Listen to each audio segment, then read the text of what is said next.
All right, so I filmed this at my buddy's house in Long Beach, California. He is known for growing amazing bananas. That's why I affectionately call him Banana Bill.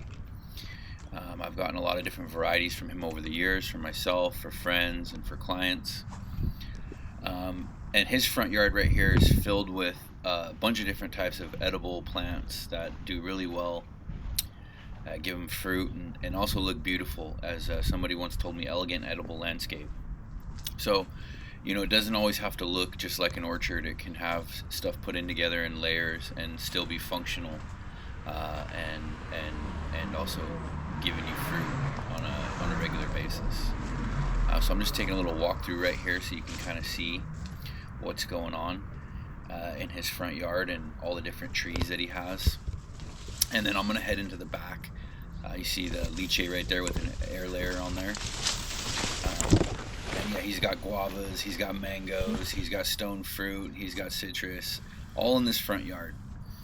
And then we're going to head back and we're going to talk to him in his greenhouse, and we're going to get to pick his brain a little bit. So go ahead and hang out. All right, we're in Banana Bill's greenhouse in Long Beach, California. How you doing, Bill? Good. How you doing? I can't complain. I've been buying plants from you for a long time, and you are known for your bananas, but you also grow quite a few other things as well too, correct? That's true. Well, mangoes, lychees, Yeah.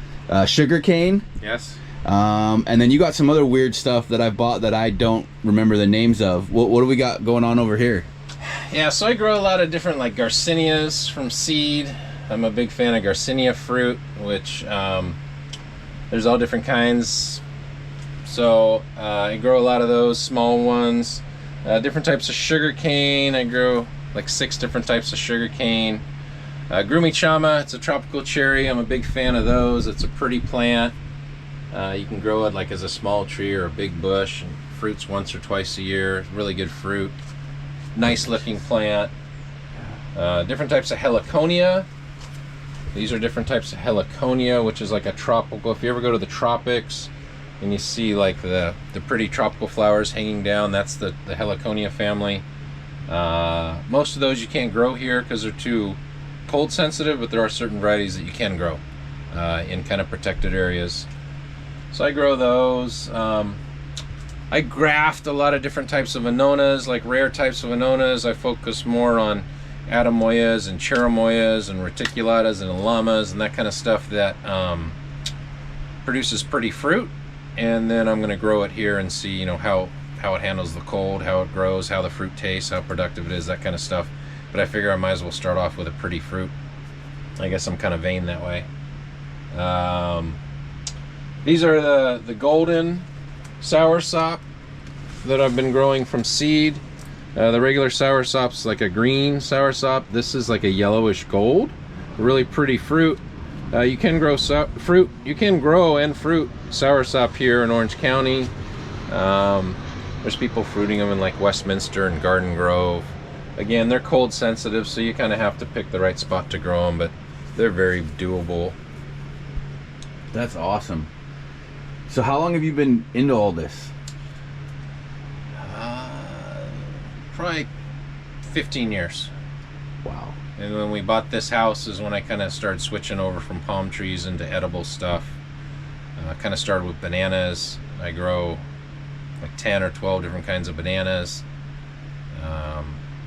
Then it kind of spread out into other stuff. Mangoes next, and then it's gone into all different kinds of things. Sugar cane is my latest thing, so I've been trying to again track down pretty types of sugar cane. I figure if you're going to grow it and eat it and juice it, it might as well be pretty to look at too. So I've tracked down a lot of pretty types of variegated and different colored sugar cane. Like some of this stuff over here. Yeah, so those are all starting off. I think I have some of these in my yard, or that's doing pretty well. Yeah, the colors are absolutely amazing. I recognize this right here. Yeah, that's Kavarangi. That's a really pretty one. Grows great here. Have you had a chance to harvest any of it and get some juice out? Yeah. Oh yeah, it's great. You make margaritas with it, or you can drink it fresh. We're gonna juice some tonight. We're having a little gathering, and we're gonna have some margaritas with it. It's great. That's awesome. Yeah, different types of bananas. That's a variegated banana there right in the middle. That's a IAIA. It's kind of sad looking during winter. They get kind of ugly and sad during winter, but during the summer they're beautiful. They're cold sensitive also. Wow. Yeah, this is amazing. So somebody who's getting into all this just to start, what would be your biggest piece of advice? Anything subtropical, don't overwater during the winter. That's like the first mistake people make, right? Just keep the soil dry. Use a good soil in pots. Use a real soil. Most of the soils you buy at Home Depot or even nurseries is cheap stuff made out of wood chips that'll break down over time and kill your trees eventually. So good soil, keep it dry during the winter, and then just start with whatever you like. You know, there's some stuff that's expensive that grows slow, and there's other stuff that's cheaper and grows faster, and just grow whatever you like and have room for and think's pretty. That's awesome. What is your favorite fruit to eat? I was mangoes. I grow like 5 or 6 different types of mangoes. And then I've always liked lychee. And then this year, for whatever reason, the lychee off my Brewster lychee tree was probably the best fruit I've ever had, any kind of fruit ever. Wow. They were so good, it was incredible. I mean, it was like hard to believe. Everyone you ate, it was just hard to believe how good it was. So it sounds weird to say, but I guess lychee, Brewster lychee specifically, like I said, it's normally good from year to year, but this year was absolutely amazing. That's awesome. And then mangoes. Mangoes obviously are really good. Top 5 for me, mangoes for sure. And then I like bananas too, just because they grow so fast and they're tropical and they're just cool looking when they're hanging a bunch of bananas. And I've got some outside that you can film if you want. Heck yeah. Yeah, we're going to see all his big, huge bananas he has in his front and backyard, and it's pretty spectacular. Awesome. Yeah, we can go outside. Cool.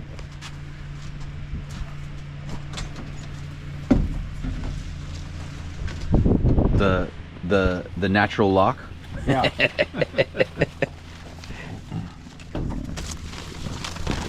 Oh, sorry. You're good. You can step back. You can get a picture. Here, let me get this for you. Get a video of that sugar cane there. That thing is nuts. It's beautiful. So that's Kavarangi.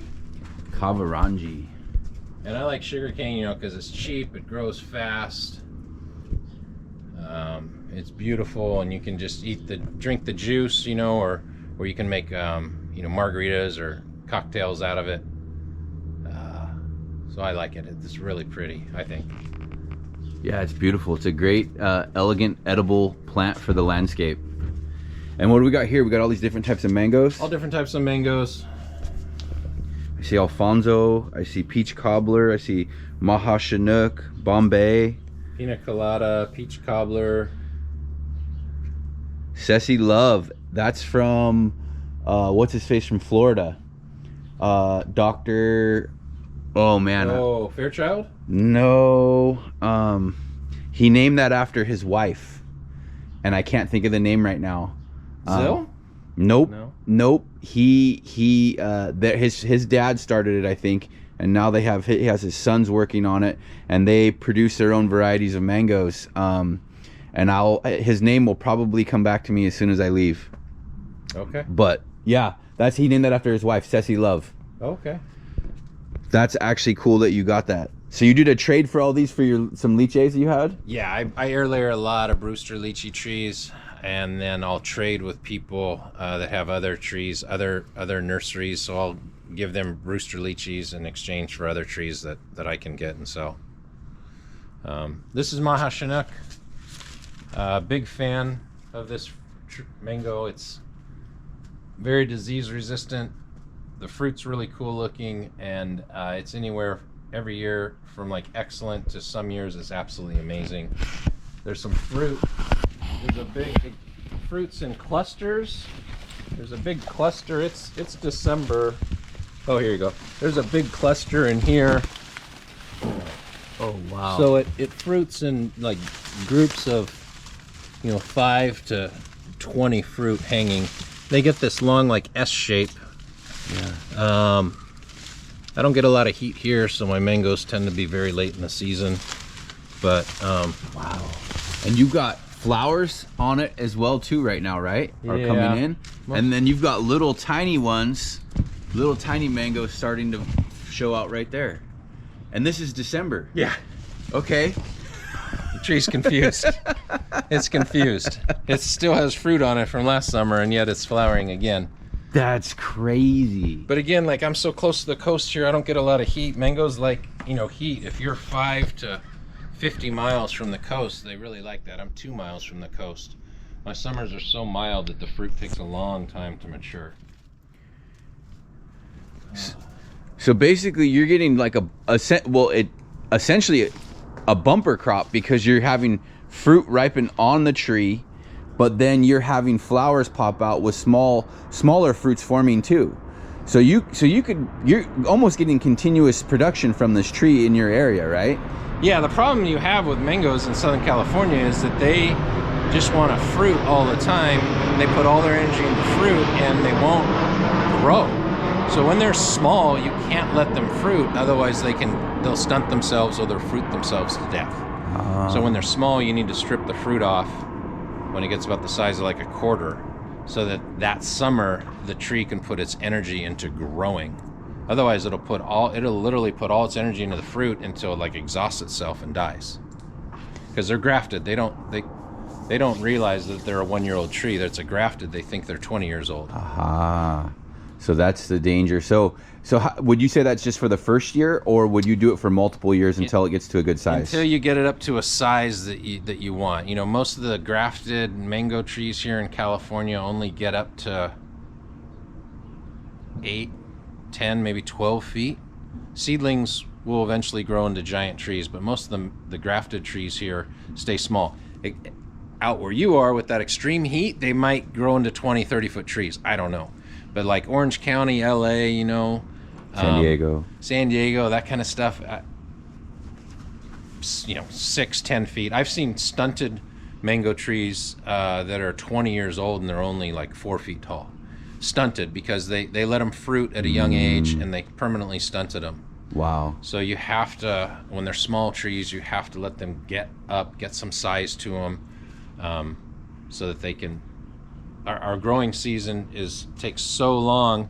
They put all their energy into the fruit all summer, and then winter comes, and then spring comes, and they flower again and put all their energy into fruit, and they never have any time left over to recover or to grow.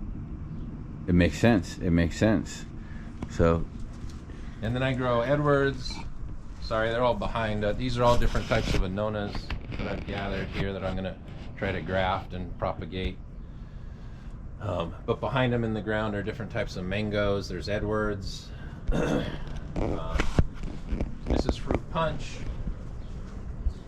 This sad looking tree here is Sweet Tart. I had a lot of disease problems with it this spring, so it kind of got killed back, but it's an excellent mango. And then back there with all the flowers on it is Lemon Zest, that's about as big as a grafted mango tree gets here in California usually. So whatever you call that, 12 feet. It's a really good mango also. Wow.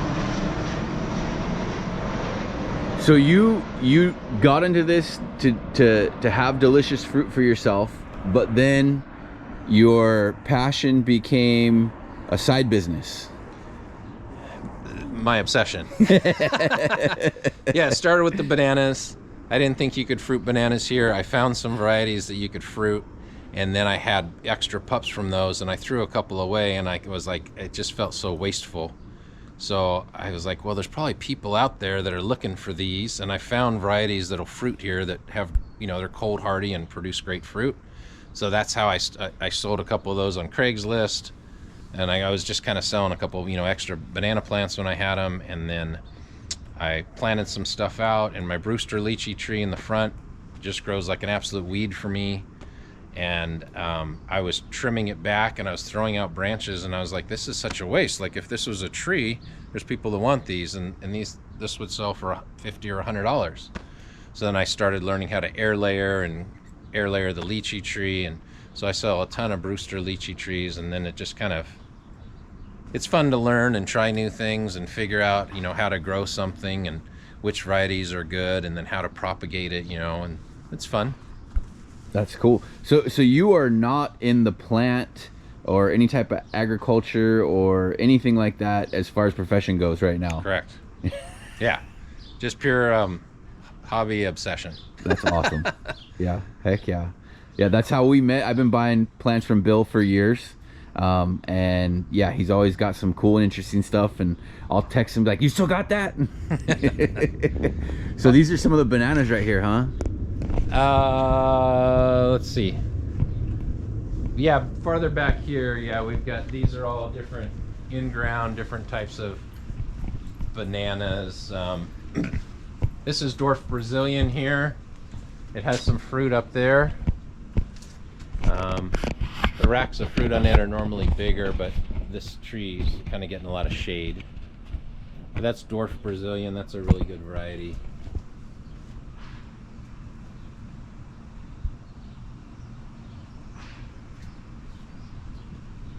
Those are pretty tasty, huh? Yeah, they're really good. In Hawaii, they call them an apple banana.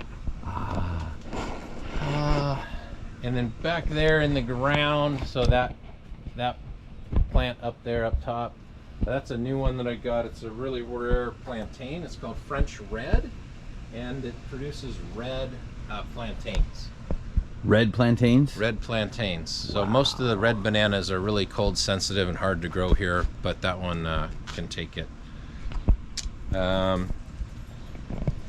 This plant right here is a rare dwarf form of Gros Michel. This guy. Okay. It's Gros Michel Highgate, so it's a type of Gros Michel. It only gets to like 8-10 feet. And then back there against the wall, growing in the ground, that's Rajapuri, which is a good short dwarf Indian variety. Nice. The banana forest. And this is a big, like this plant right here, this whole tree. That's a Luke's Garcinia. It's a type of Garcinia from Mexico that a guy Luke down there made popular. Still hasn't fruited yet. Hopefully it will fruit soon. Yeah. This is a Goldfinger banana, excellent banana. It has a rack of fruit on it right now. You can see how big the racks of fruit get. It's a really tasty banana. Highly recommend Goldfinger. Highly recommend it. Oops, careful. I meant to do that. This guy's dwarf red. Cold sensitive, grows slow. Kind of hard to grow. This guy back here is Gros Michel, the regular Gros Michel. They're cold sensitive, so you can see like a bunch of the leaves got destroyed. We had some wind storms that came through and just shredded the leaves, and now the cold have hit. So a lot of the bananas are really having a hard time. So you can see how like this variety, Rajapuri, it's a cold hardy variety. You can see how nice and happy the leaves look. Yeah. And then if you look at this variety, where the leaves are shredded and brown and yellowing and dying, because it's just a cold sensitive variety. It's a harder variety to keep alive. So depending on where you grow and how cold it gets, there's different varieties that you can grow. Do you ever lose any before they're able to fruit when you have them in the ground, or just have issues? In the ground they're easier. In pots they're harder. Like this is a Gros Michel which is dying. It's got root rot. It's dying. It's getting a lot of shade over here. It's a cold sensitive variety, and it's in the shade, and it's been a cold winter so far. Move it in the sun, see if I can save it. But so definitely there's varieties that are easy to grow and varieties that are harder to grow. And a lot of trial and error then, right? Yeah, a lot of trial and error, and then just figuring out what works and what doesn't work. That's awesome. This is a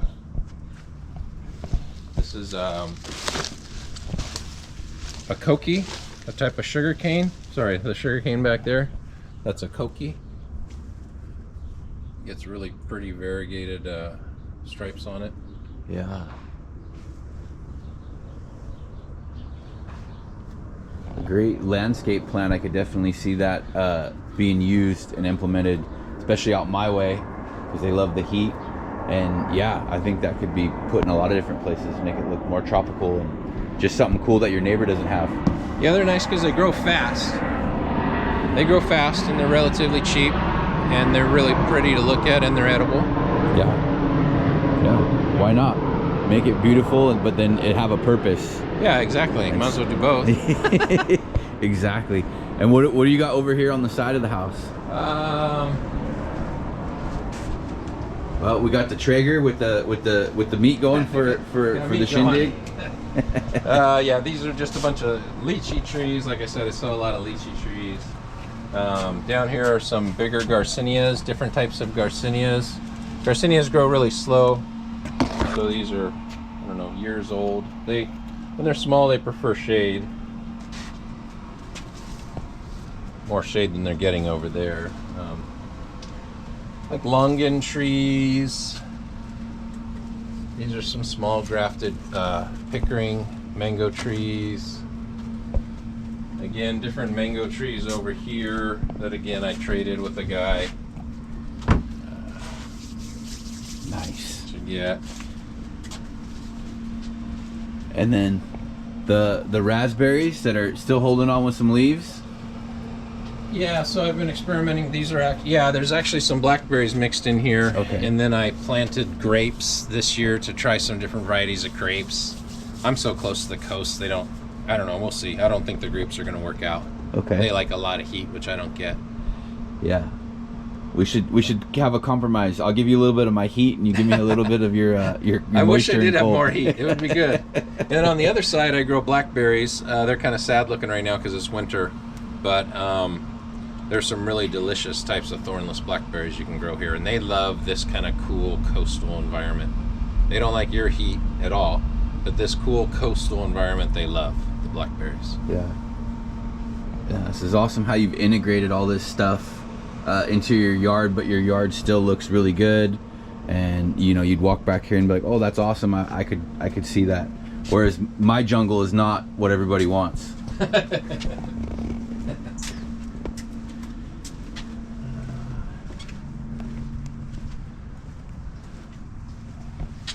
And these are just, again, different types of bananas. I grow Mysore over there, which is a great banana.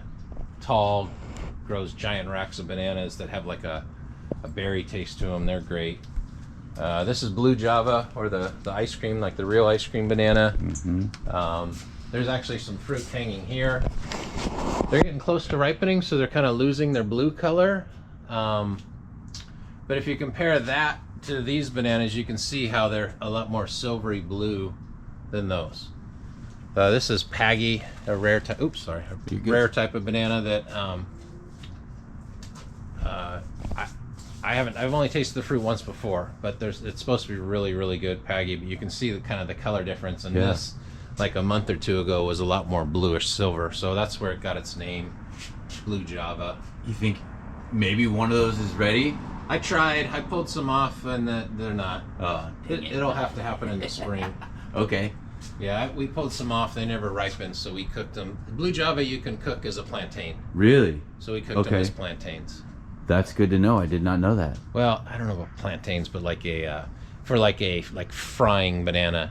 Okay. My wife's from Costa Rica. I don't even know what they call them, but Tostones? yes, tostones. Yeah. That's what they make out of Okay, these. Yeah. yeah, So yeah. you can make. So I pulled off a whole hand, and it never ripened. So we cooked them as those. Okay. Where you kind of smash them and Yep. Delicious. Those Delicious. things. Yeah. Heck yeah. Get some black beans and rice, and we're in business. There you go. This is What kind of sugar cane is this? This is Sorry. Buddha belly. Okay. So Buddha belly gets really pretty, like variegated. It bulges out like Buddha's belly, they say. It's a real. I really like it. It grows slow. It grows shorter. Only grows to, like this cane will probably only grow to about 6 feet, maybe 7 feet, somewhere in there. But really pretty with the variegation and the bulging on it. Yeah. Mixed in there, down on the ground. heliconia, the tropical flowers. That's rostrata. That's dwarf rostrata. That's cool. This is my big lychee tree, my Brewster lychee. I air layer the heck out of it, so right now it's lopsided and kind of ugly, but they're really pretty trees too when you let them grow naturally. Yeah, it's got the green, then going into the new leaves that are popping out with a fresh red blush. Yeah, And yeah, then- they're pretty. When the new leaves come out, they're all red. And when this thing is in fruit, it's beautiful. It has these green, glossy leaves like this, and then red fruit hanging all over it. It's really beautiful and exotic looking. They're really nice looking trees. That's cool. A bunch of air layers on this. You can see that's what all the tin foil is. All right, so we're not trying to keep aliens away. No. Okay.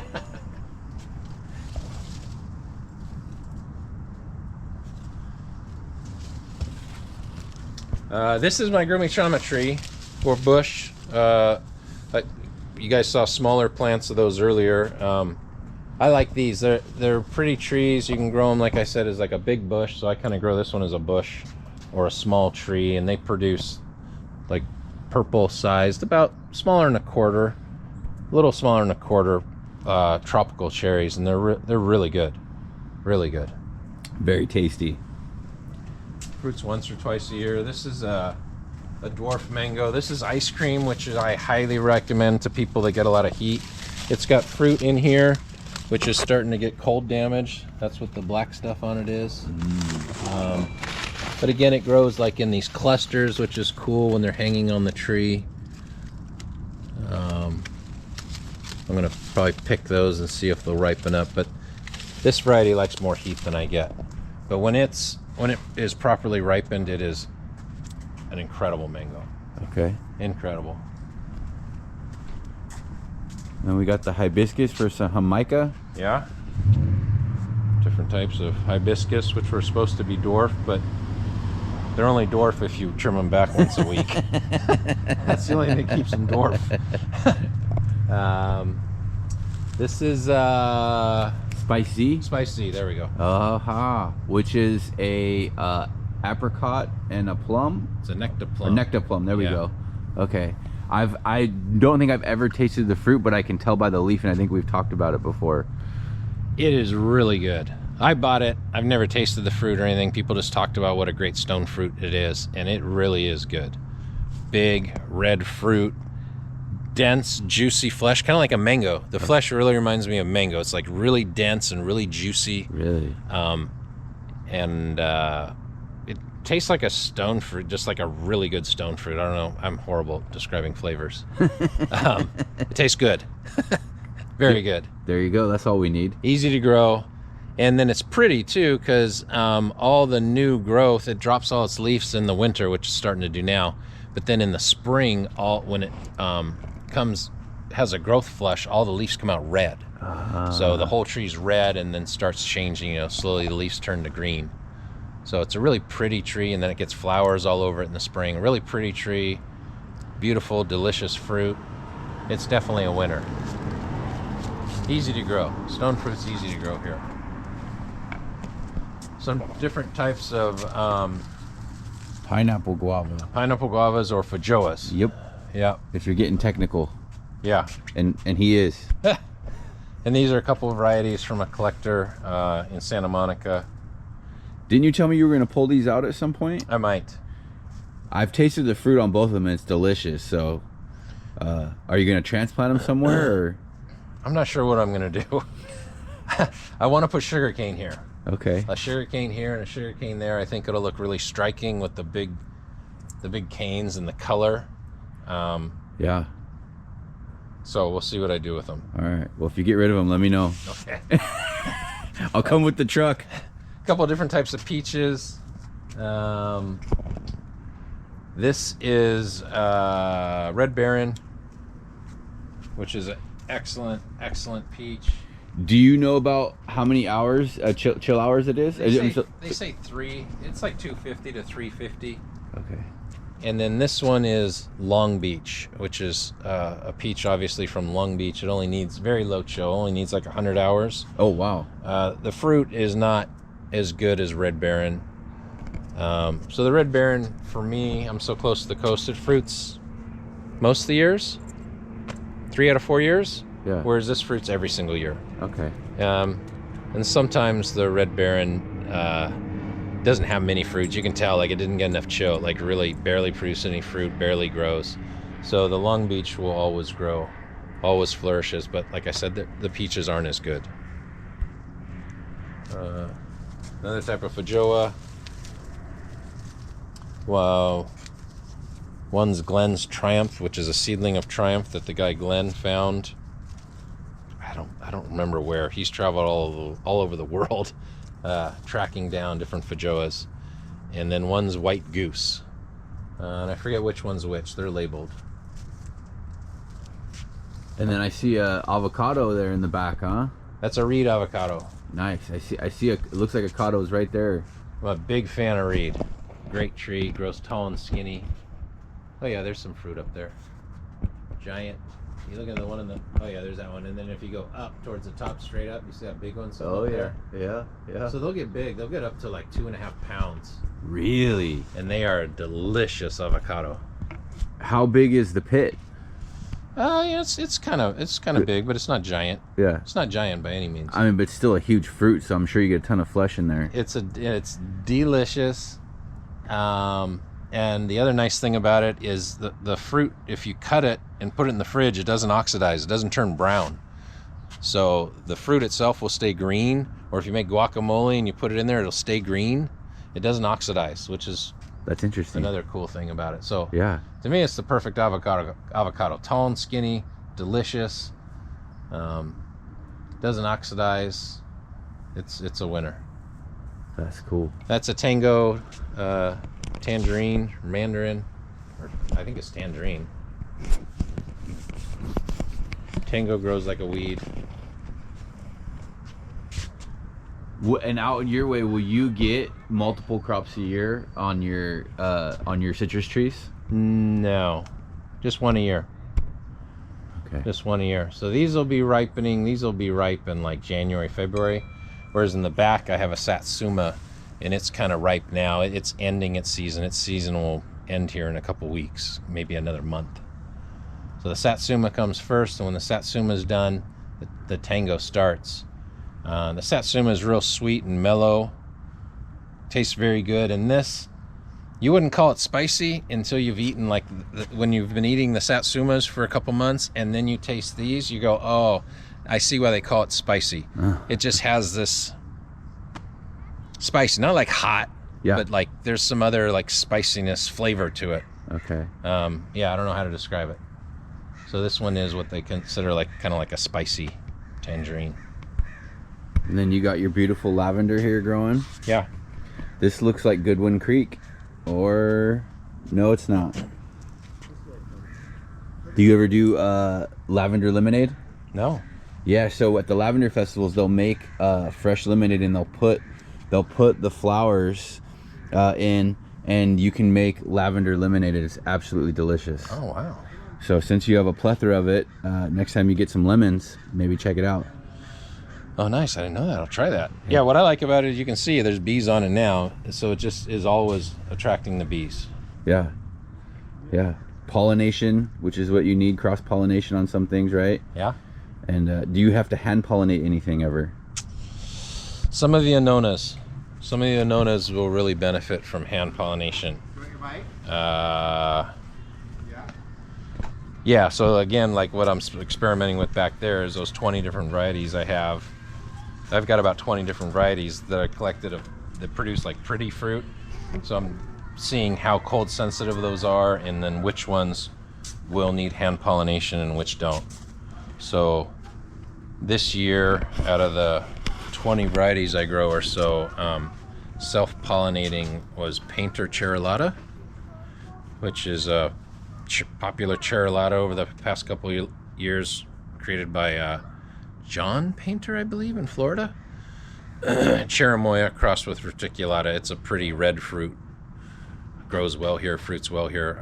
It had one self-pollinated fruit, and then Isan indigo sugar apple. It's a type of red sugar apple. It also self-pollinated.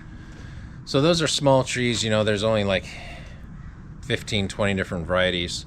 So, and I'm kind of recording, the cold damage they're taking, like which ones are showing cold sensitivity and which ones aren't, to try to figure out which ones will self-pollinate, which ones are more kind of cold hardy.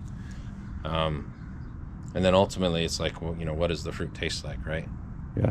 Yeah, that's true. And sometimes it can be quite a long time before you get to see the harvest from all your hard work, right? That's true. I wish I had more room to kind of put all those in the ground and let them, grow in the ground, but I don't have that kind of room. So right now they're in pots, put them in 15 gallons, see how they do, and then try to, start. I've already, this last year, I grafted up different varieties and made those available. So it's basically you're just finding genetics, and then just because a fruit tastes great when grown, or grows great and tastes great and is disease-free, in Florida or Hawaii or wherever, doesn't mean that's going to be the same here. And just because it does well at my house here, so close to the coast, doesn't mean it's going to do well at your house. Right. We're still Southern California, but you live in a blazing hot desert, and I live in a mild, marine-influenced area where I get a lot of May gray, June gloom. Yeah. A hot day for me is 80, whereas your cold is 95 during the summer. That's your low. Yeah. So just got to try to figure out what grows well in different areas, and that's what you're becoming an expert in, right? Is what you can grow out there and how to grow it. I think I'm an expert in what doesn't work, so maybe I'll get to what does work at some point. Well, that's part of the process. Yeah, when you get into this, I don't know if you're always prepared for the amount of failure you're going to have in the beginning, even just through the whole process, just the amount of things that you're going to fail with and or have to start over with, or kind of change or tweak a little bit. So you do learn a lot of patience. You learn a lot of skills, just not only in life, but then also growing plants as well too. I would have to say, I don't know if I was prepared for it, but ready or not. Well, that's true. There's a learning curve. Yes, sir. There's definitely a learning curve, just like anything. Yeah. Well, awesome, Bill. Well, thank you for giving us the tour of your place. So if anybody ever wanted to contact you to buy some plants, would that be something you'd be interested in, or? Yeah. Not sure what the contact info would be. I don't know if I would just want to send my phone number out there on YouTube. Fair enough. Got to figure that out. Cool, man. Well, if you guys want to check it out, send me a request, and then I will forward it to him, and he can use his discretion for that. Yeah, you can find me. I advertise on Craigslist and OfferUp. So if you see someone there selling sugarcane and bananas and stuff, that's probably me. In the Long Beach area. I'm in Long Beach. And you can probably contact me through that. Cool, awesome. Well, I have him in my phone as Banana Bill, so that's what he's known for, growing the bananas. But he can also just go by Bill as well too. Awesome. Well, thank you, Bill. I hope you have a great day, man, and it was a pleasure. All right, thank you. Appreciate it. It was great doing this.